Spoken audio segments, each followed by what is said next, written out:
So I'm going to just sort of welcome everybody back to another episode of Meet the Academy member for the Fierce Factor podcast. I'm really proud of all of you and who we have as a collaborative community in this group of high growth women. And more importantly, I think something we don't talk a lot about that I think is so special about us here is something that Shannon brought to my attention and became sort of one of the themes of conversation we had during our day together. And that was so much about the complexities of building a business in aesthetics and also perceptions of what success should look like and who you should be and how your business should grow. And, I think it's hard just societally, right? Like for us to stay focused and, I think aligned with our core center and our purpose when there's so much noise and so much pressure, especially as most of us as service providers started our business to do that, to provide a service, to be somebody who gave into others, who poured into other people, who wanted to make an impact. And with that comes such tremendous responsibility on the business side, because in order to do that, we have to also be really good custodians of our business. And that means we have to be looking at numbers and we have to make sure that we're hitting, all the metrics and we're doing all the things right. And for most of us, like we didn't know, none of us did. And I have a business degree. I didn't know how to build a business until I was building it. And so we're all learning as we go.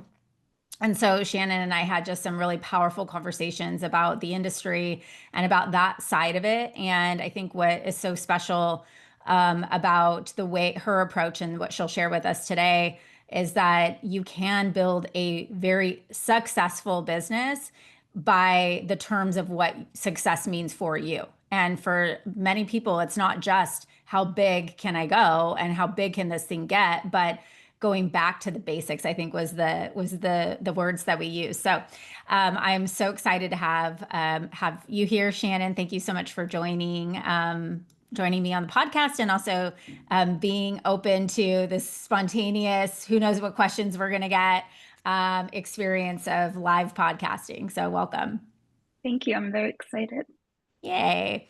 So for the podcast, I will have recorded a bio and a little bit of information about Shannon, but just to share with everybody here before Shannon, I have you talk a little bit more about you as a person. Shannon is the founder of Prejuvenation Esthetics. She is a PA and based out of, is it Northern Virginia, correct? Did I get that location right? Yeah. From a small town in Pennsylvania. I got to hear how you met your husband in middle school. So just homegrown girl building an empire now. So Shannon, tell us, I'd love for you to start just a little bit about you. Yeah. Well, thank you. I have been a PA now for about 10 years, and I have my middle school sweetheart, I guess you would say. I'm married to him, and we have three beautiful children and three beautiful golden retrievers. So if anyone knows anything about me, I am obsessed with that life. What else? I opened my own practice in, I guess, 4 years ago, and I started off in a one-room suite and um, have really grown from there over the course of the last 4 years. Yeah. Congratulations. Thank Um, you. so you opened in 2021. I always say there's like the COVID babies. Like it was like I just sat in my backyard for a year and thought about, I know, let's start a business. So tell Yeah. me, what made you want to become an entrepreneur? Um, I never had the intention of getting into aesthetic medicine or entrepreneurship, at least right when I got out of PA school. But I landed in my first job as a PA, in plastic surgery PA, and really got thrown into the industry and some of the complexities that um, are present within some of, dealing with some plastic surgeons or some providers and dynamics. So once I left there, I did work in dermatology and other aesthetic practices as well. Um, and I just always felt like we were doing a disservice to our patients, or that they weren't really being presented with the truth. They were just treated as a number. They were being sold things that they didn't need to be sell, or they're being told that they needed services they didn't need. They weren't being told no. And just seeing the dynamics behind the scenes really frustrated me, because I just felt like we should be doing better for our patients. And I was just so determined to break out on my own and just do things the right way and for the right reasons. And so once I decided that, I never looked back. Mm. What's it been like? What's been the biggest challenge for you along the way so far? I think the biggest challenge, just from a scaling standpoint, was it was very, I don't want to say it was simple when it was just myself in a one room, but there wasn't as much responsibility, I guess I'll say. But scaling into a bigger practice, now suddenly being in charge and leading a team, which I've never had to do before, trying to bring on a whole new provider, and offer new services that weren't offered at the previous location.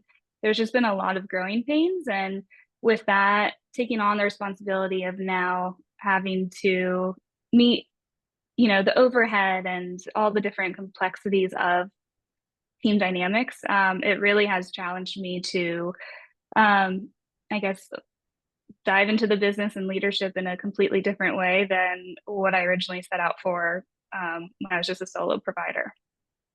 Yeah, we were talking about how the business somehow becomes just this vessel for you to evolve as a human. And it truly is like the biggest mirror in personal development, you know? What have you like learned about yourself along the past 4 years?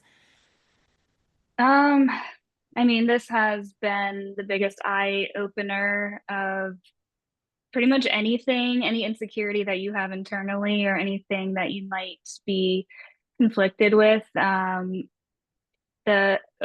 a business and then growing a team will bring that directly to the forefront. And if you don't um, really, you know, take time to dive in internally and go a little bit deeper into, what that might be rooted from, then it could just lead to a lot of, it could really take the enjoyment out of the business. But it is a huge personal growth journey.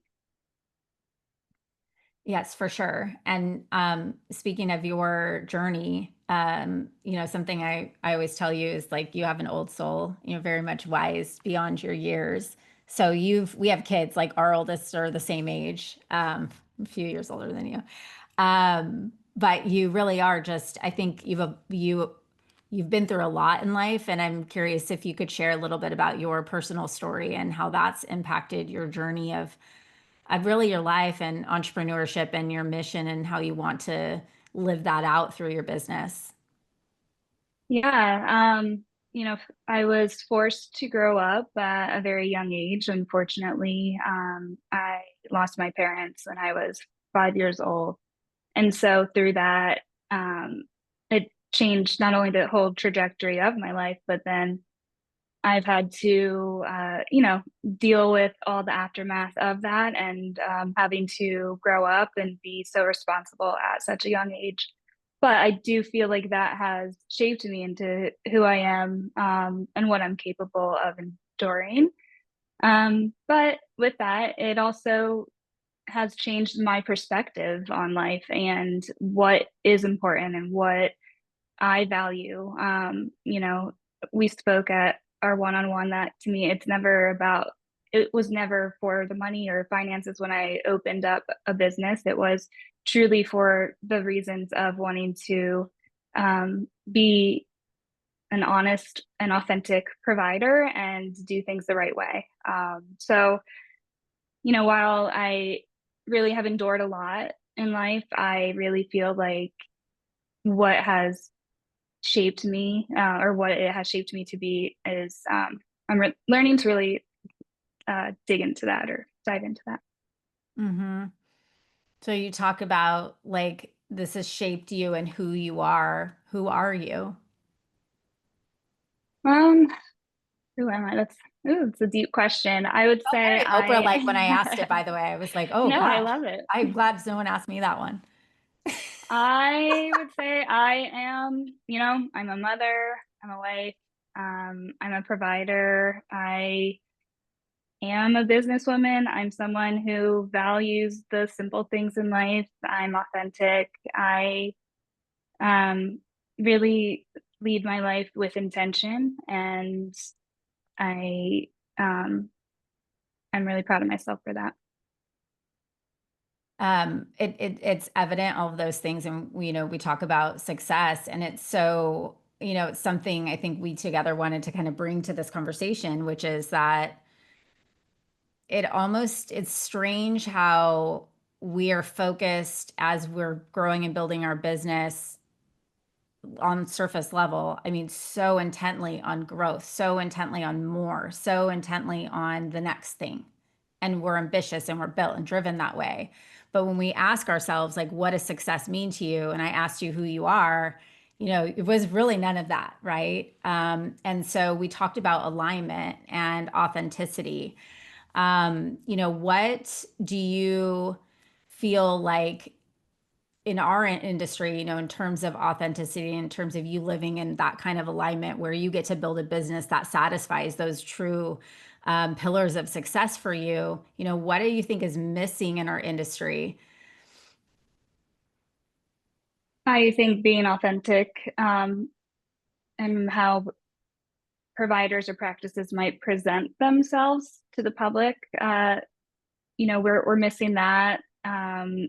I think our industry in general has turned into a popularity contest, and I think we lose sight of why we got into aesthetics in the first place and how truly impactful it can be to make that difference in someone's life, like to restore their confidence. And the stories that we hear from our patients and the good that we do, to then come across social media and see how much it really has turned into a popularity contest and a flashy business. And it makes you question, if is this what it's about? Is it about the money? Is it about trying to get the most followers or be popular? So it's something that I think we should just revisit why we got into it in the first place. Hmm. Yeah, I don't think you're alone in feeling like that. I think that we are being fed a lot of messages that feel conflicting to us. And it's funny because I think I was on a podcast yesterday and I was asked the question, like, it was specifically about authenticity and how do you be authentic? And I think that the problem is there's so much noise that I think many of us don't really know what that is. Like, who are we? What are we like on a deep level? Like, what's important to us and what are we here to build? And it's hard, it's very easy to lose sight of that and lose focus when we're trying to listen to advice from everybody else or that book or that tactic or that, and I know there's women I can see faces in here who I've had conversations with about like, you can do it all, but you got to slow down and do it the right way and not all at the right time. And that for some reason, then that message you get when you're not starting a training academy or a conference or the next thing is like, am I even doing it right? Am I a success? Am I, and so I think that the word use the word popularity contest and I know it just feels very political and very incestual, honestly, in many ways when some of the stuff, well, we've talked about, you look at same speakers on stages or you look at the same authority of an industry has big influence and impact on that. Like, how do you center yourself? How do you stay focused? I know you were saying like you've kind of retreated from being on social Mhm. media a bit because of that. So Yeah. how do you keep your eye on the prize? I didn't there for a while. I think I was someone that bought into the hype and was, felt very innocent and wanted to, grow my following and really get, high up in the industry. But then it is hard to not see.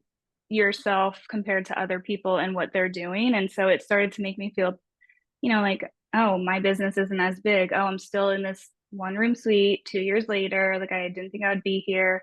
And you start to devalue your hard work and like the dedication that goes into running a successful business. And so I did retreat. I had to get off social media. I'm someone that used to post all the time. I had a pretty big TikTok following there for a while, and I just completely stopped. I lost all motivation or desire to put my face out there and create content in an industry that I felt was very fake.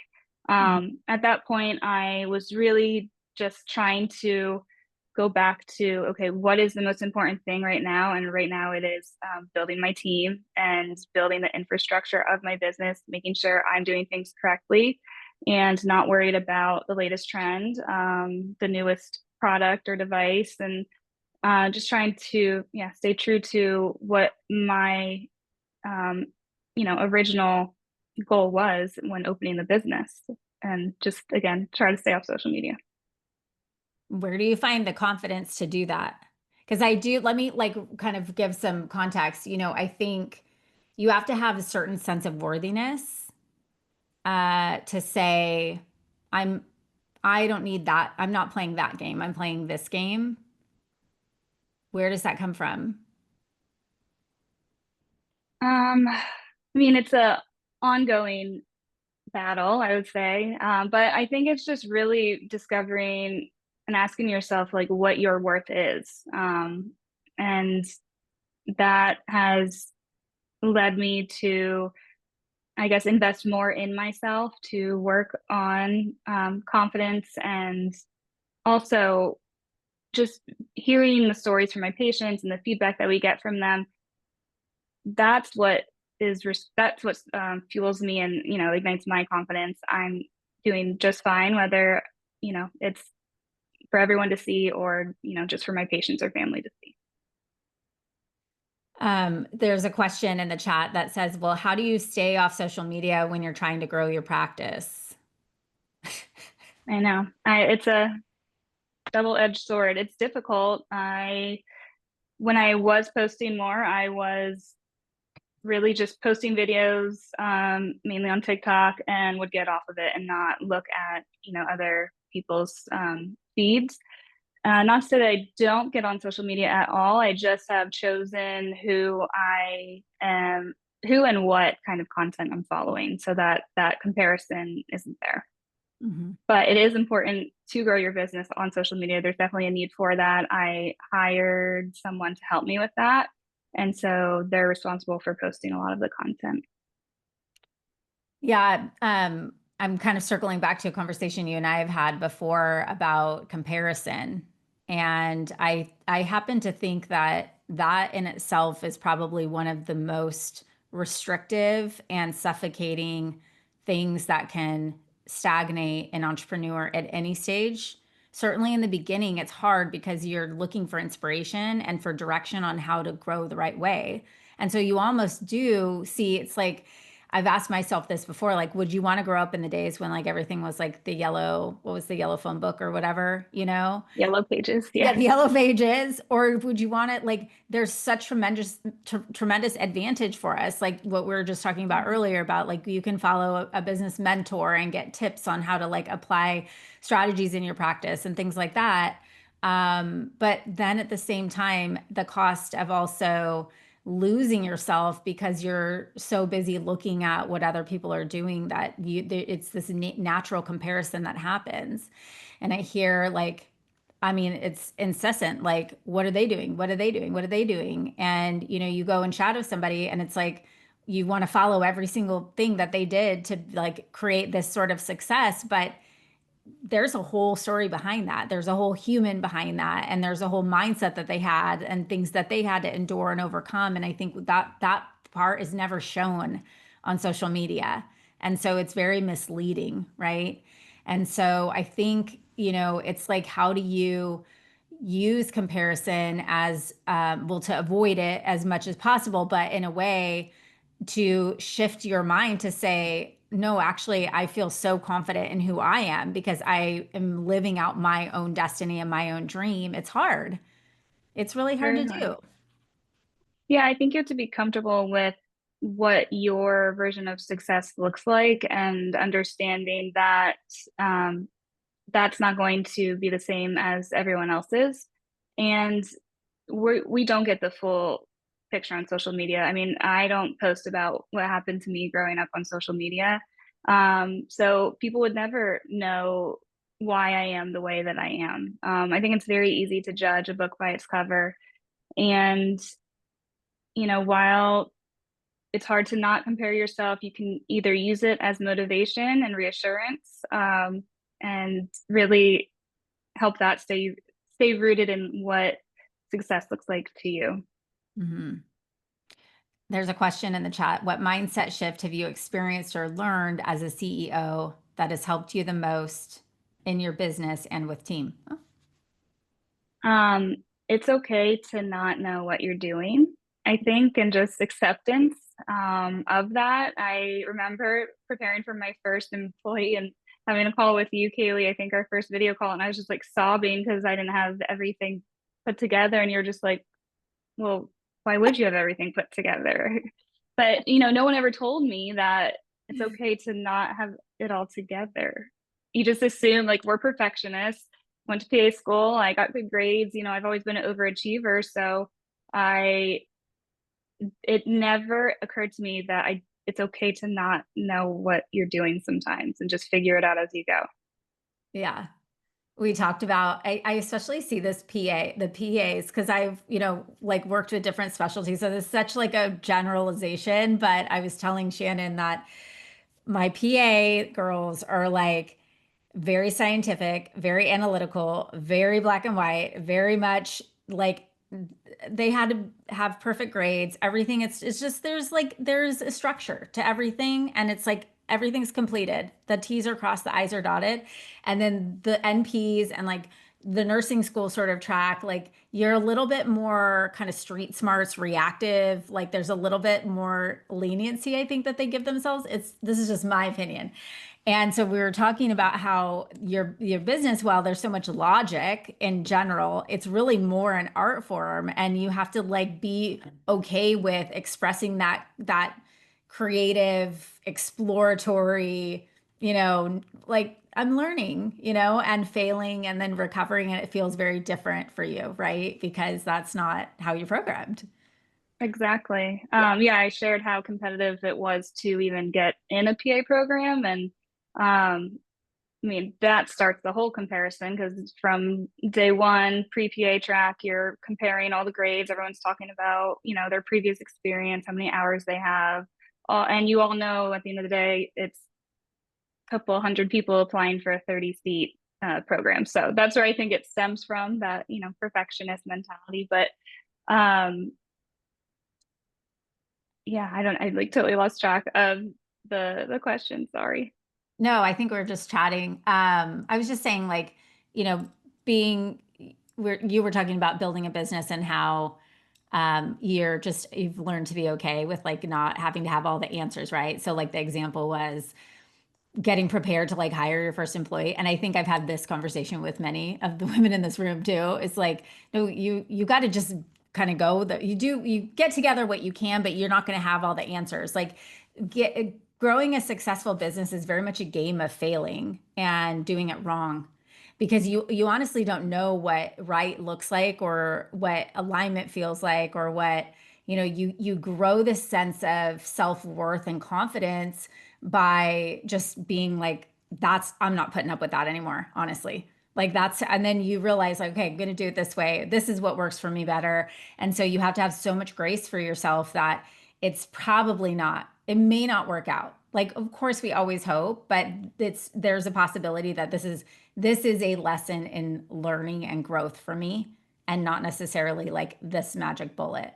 So, and Exactly. that's why it's testing us so much. Yeah. And I would also say I have had to learn to listen to my body, as someone who's just pushed through everything. And my body is now telling me when something feels off, the tension in my jaw, my hips are, tight. My stomach is in knots. Like that's your body telling you that something's off. And so I've had to really try to dig down, okay, like what about this is not right?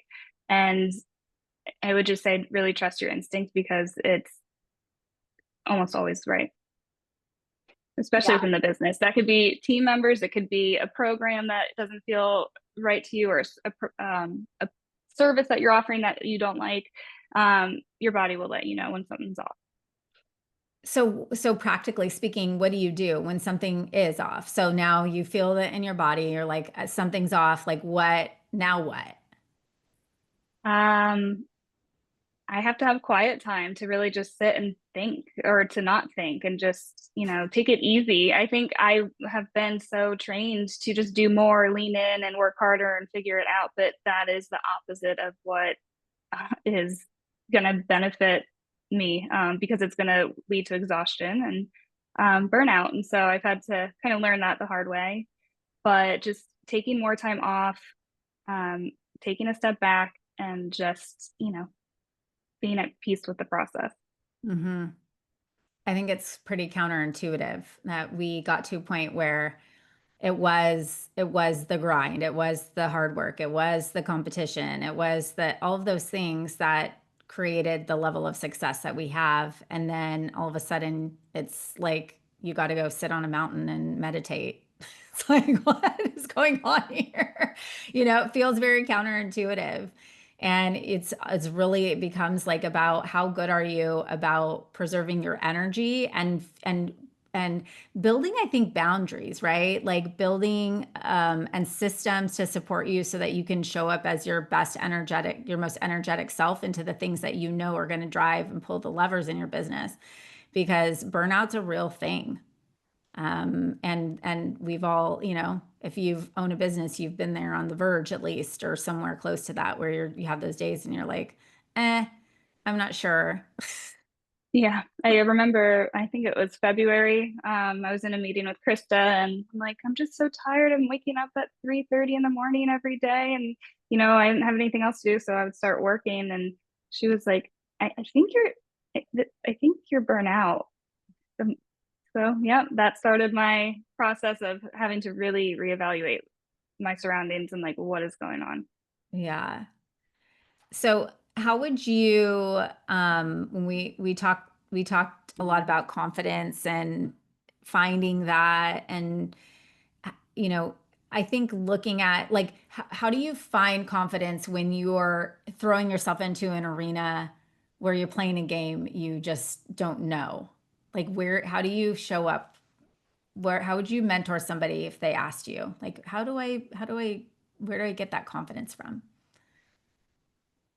That's something I'm working on every day. So it's not like it just comes to you one day. But I think as long as you're staying like, true to yourself, you're not comparing yourself to other people's, where they're at and what their version of success looks like. And just really making sure that things feel in alignment with what, your whole mission, with your business, with your patients, with your team, and just think bigger picture. And I think everything else will kind of fall into place. And just I really being okay with it's the journey, not the destination. Because if we just go and we're just trying to hit this milestone, this million, or get this many new patients, you reach that, and then what? Like at the end of the day, what fuels you, what makes you feel good. Just I think just getting back into alignment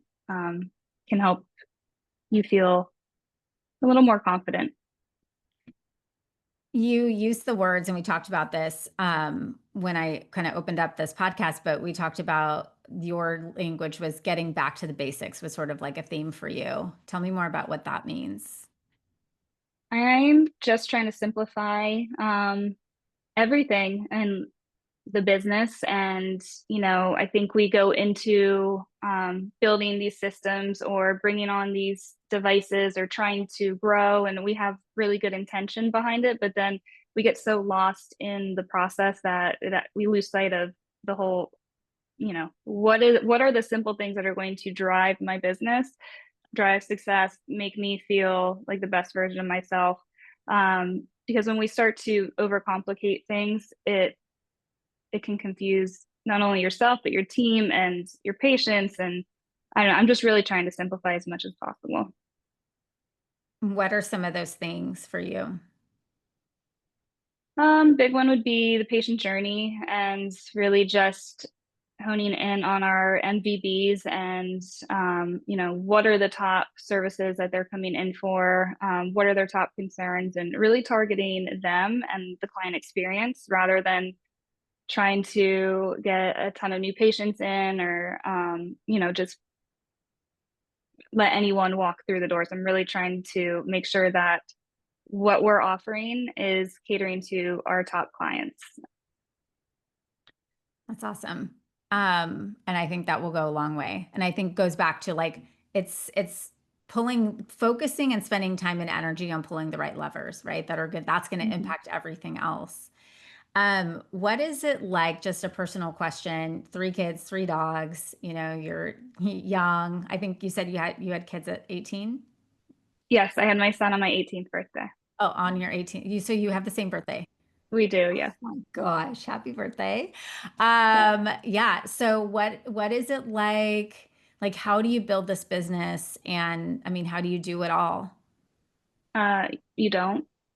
Mm, You don't do it all. Um, or you will not show up in the way you want to be as a mother or a wife or just even for yourself. Um, I was someone that was doing it all. I don't live near family, and we're it's just my husband and I running kids all over, kids in travel sports. My husband has a full-time job also, and I reached a point where I was like, I'm gonna lose my mind if we continue to live this way. Like it's not sustainable, and then I'm also not giving my best abilities to my business, and vice versa. I'm coming home drained, exhausted. I can't show up for my children. So I actually hired a house manager, and that was all inspiration of hearing some of the other providers at Alt and just how much help they have. And I think when you stop and realize how much you do, not even just in the business but at home, and mom brain is a thing. We have so many things that we are trying to tackle. It Your brain never turns off. So just having even just that one person support me and my family has been a game changer. Truly. I think just to kind of dig into that a little bit, like why did you wait on that? Like what? Yeah. Yeah. It's so I went to Alt 2 years in a row, came home first year, was all about it. And I felt like I had to convince my husband that we needed help. And I adore him and he's amazing to our family. And his response was, well, I'll just do it. I'll just take it on. And I was like, well, that makes no sense. So you're working full time. You're already cooking and helping and doing all the things. And now all of my stress, anything I'm left over with doing, you're just going to do even more. That makes no sense to me. It took 2 years of kind of convincing, I guess 1 full year of like really convincing that like, no, this is necessary. And I just went and posted a job on Indeed without him knowing and hired her. So at the end of the day, that's how it happened. Lesson in life, ladies, better to ask for forgiveness than permission, right? Yeah, Get the needs met. I mean, happy wife, happy life, let's be honest. So, absolutely. yeah. Yes. Yeah. Well, it's so interesting to me. I asked that because I have found working with women, and many of you know when I started my consulting business, I had almost a full book of male clients. Like I would have sprinkle in a woman here and there, but like all the dudes. And I like really the inspiration of this academy and helping women in our industry would stem from that, because I was on a walk with my husband one night and I was like, I don't get it. Like women don't invest in themselves in the same way. Like men just cut the checks and it's like no problem. And he was like, "Well, isn't that an issue? Maybe that's a problem you should solve." And I was like, "You're right. I'm going to solve that problem. Let's go." But even for myself, right? Like we're so quick even on the business side to make, okay, I know I need support here. I'm going to hire here. And then it's like we step in the door at home and it's like we like forget that we're like capable, like where it's just like, oh no, I'll handle it, I'll do it, I got it. Like we literally shapeshift and like change into somebody who's completely not level-headed, resourceful, thinking about how to get resource ourselves with the things that we need. It's like we don't give ourselves permission to do that at home, but we do in our business. Why? I You don't know? know. I mean, I don't know if it's how we're raised or what, you know, you said something in alt pet. I was just like, oh my gosh. I think you said how many of your family members or mothers or grandparents ran $1 million businesses? And I Yeah, how mean, many hands and went up? no hands went up at all. So we have to think about it in that mindset because that's just the life that we are living now.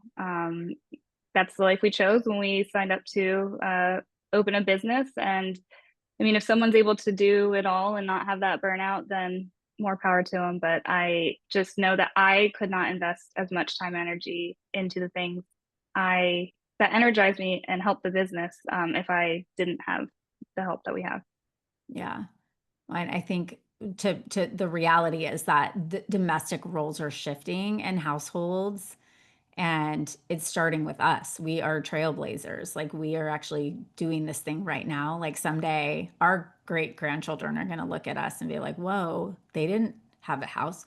She didn't have a house manager until like 4 years in business. Like that's like that kind of stuff is just going to be, it'll be fascinating and interesting to see how the world evolves. But, certainly things are moving faster. And, one of the conversations that we've had is just like, how do you slow down when the world is just speeding by? And it's like that struggle with how do I keep up if I'm not constantly innovating or changing or doing, the next thing? How do I stay relevant? And, I think like the world, though, we all want human connection more than ever when there's just so much, I don't fakeness and what's real. Like literally, we'll look at picture. Shannon will send me. She'll be like, "Is that an AI photo?" I'm like, "I think so." Like we're trying to like discern what's what. And so, going back to like that this whole like, for our industry, and certainly you're not the first woman who said to me, although you did express that like that was a gap and frustration that you had, that, you felt like this industry popularity contest or this like they're just fakeness everywhere. And I hear it all over the place. How do we collectively, and I'm curious too, I'd love just some feedback from the academy too, because I think this is Yeah. an important question. How do we shift this programmed narrative of success so that we drive a different message for women in our industry? Yeah, I would love to hear from the Academy as well. I think with even just the rise in like AI and chat boxes and we're losing the human connection there and just trying to show it more authentically for our patients and for our team, I think is number one. But I'm curious what other feedback anyone else has or recommendations. Yeah, I'm seeing like big eyes like in the boxes. They're like, oh, that's a big question. Like, what are you Yeah. talking about? I'm curious, like academy wise, you can even just put a yes in the chat. Like, do you guys feel the same frustrations? Um, and okay, we're getting all the yeses. Yeah. And so I think I feel like I'm so anti-establishment already, and people are tired my contrarian, but like, it does. I think I'm curious, Krista has a big solution. I think it does come back to, and why I brought Sahil Bloom to alt, right? Of all the people, he was not cheap. And I had to ask a lot and hard, but because I feel like it is an important conversation for us to have to really sit back and think about what we're doing here. And I'll constantly say to you guys, like, okay, when you're sitting in your rocking chair and you're 80 years old, what are you really gonna be proud of? What are you really gonna reflect on? What are you gonna say? Yeah, I did that. It's probably not gonna be how much money you made that year. I'm just quite honestly. And the money is, don't get me wrong, I love money. And it is a vehicle and vessel, and it is a lifeline for us to be able to live this authentic life. But I don't know if any of you read the book Die with Zero. I read that like maybe 2 years ago, and it just shifted my whole mindset about like, why are we waiting to love our life? Why are we waiting until like we have to earn and get to a point and then I'll be successful? And a lot of his points were around like like the standard of retirement age. Like you're going to retire at 65, and then like your best years of when your body is alive and active and you have energy are gone. Yet you're going to have more money Yeah, than you know what to do with, hopefully you'll have more money than you will now, right? You're going to accumulate wealth. And so what are we waiting for? And so I think that as much as we complain and like tell everybody don't start a business, like it's really freaking hard, it is still the American dream. And with that, I think that we have to find a practice and remind each other and accountability to refocusing back inward.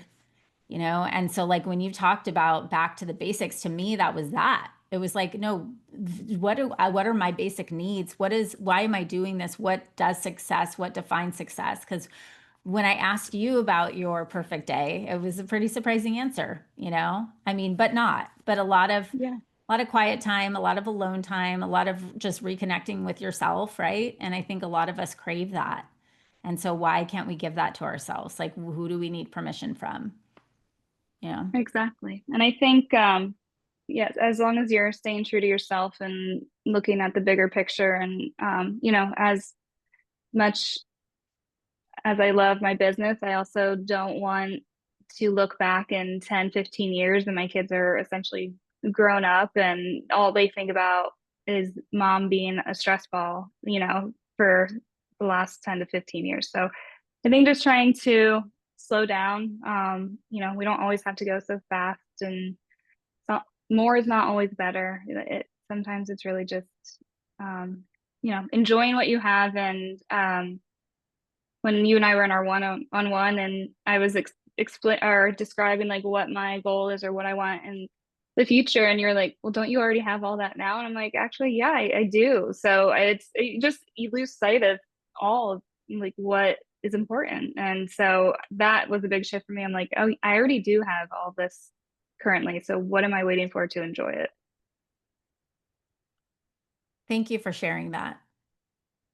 I think a lot of people think that and feel like they shouldn't, and it's scary to think that, wow, I've worked so hard and pushed myself with this level of energy and intent for so long that it would feel like giving up or, like I'm going to lose something of myself to be able to enjoy it. And I think that you've given a lot of people that permission today. So I really appreciate that. Yeah. Yeah, I think it's just important to surround yourself with like-minded people and don't pay attention to the noise. Mm-hmm. I love that. Any other questions I didn't ask that you want to, I should ask, or that you want to share? Anything you want to share with the Academy here? Oh, and I don't know anything I want to share. I'd have to think about that. I don't know. Well, there's a lot of comments of thank you for sharing and sharing your story.